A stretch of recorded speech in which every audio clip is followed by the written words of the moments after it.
Halo teman-teman, hari ini saya akan mengikuti aksi demo di kota Surabaya dengan tuntutan MBG. Dan kali ini juga kali pertama saya mengikuti demo di kota Surabaya ini. Ayo kita saksikan aksi demo ini.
Perkenalkan semuanya, nama panjang saya Valentinus Dimas Patiwijaya dengan NIM 1152400047.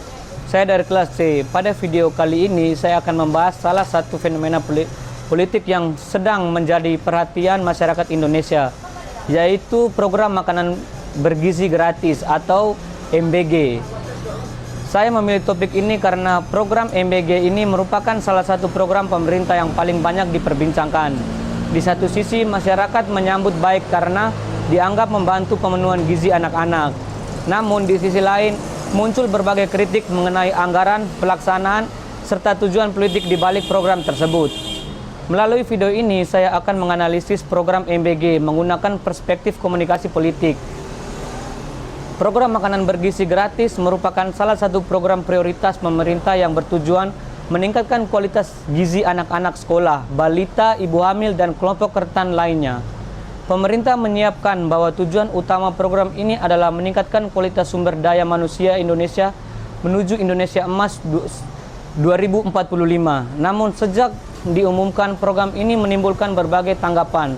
Beberapa masyarakat pendukung karena dianggap mampu mengurangi stunting dan membantu keluarga kurang mampu. Sebaliknya, sebagian masyarakat mempertanyakan besarnya anggaran yang mencapai ratusan triliun rupiah, kesiapan pelaksanaan di daerah, hingga efektivitas distribusi makanan.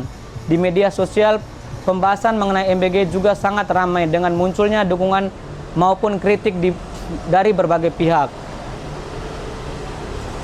Jika dilihat dari teori politik populisme, pemerintah berusaha membangun kedekatan dengan masyarakat melalui program yang manfaat dapat dirasakan secara langsung. Politik populisme biasanya ditandai dengan kebijakan yang menyentuh kebutuhan masyarakat luas hingga memperoleh simpati publik. Program MBG memenuhi karakteristik tersebut karena memberikan manfaat langsung pada jutaan siswa dan keluarga. Melalui komunikasi yang intens di media massa maupun media sosial, pemerintah berusaha menunjukkan bahwa negara hadir memenuhi kebutuhan masyarakat.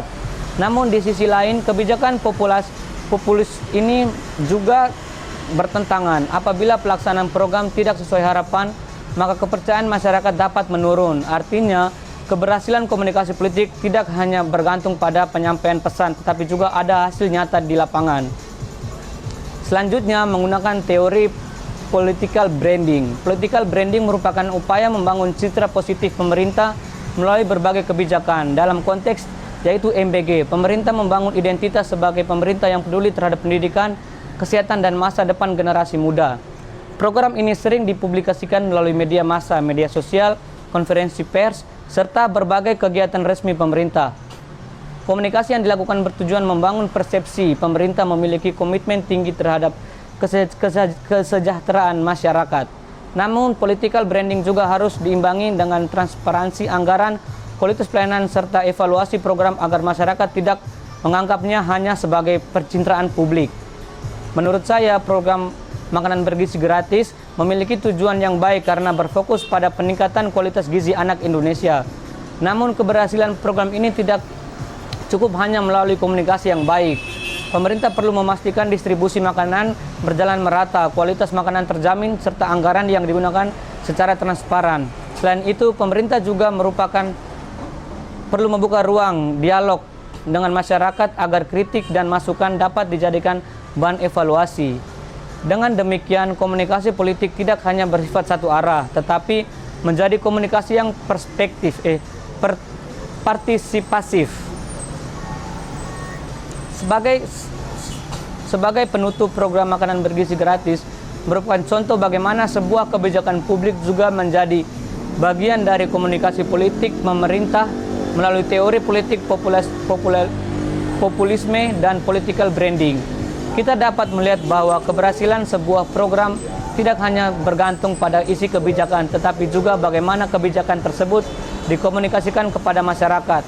Harapannya, program ini benar-benar memberikan manfaatnya bagi masyarakat Indonesia dan bukan sekedar membangun citra politik. Sekian dan terima kasih. Silakan menyaksikan video ini. Saya Valentinus Dimas Patuwijaya. Sampai jumpa pada kesempatan berikutnya. See you. Wes, saya ke pelabuhan saya.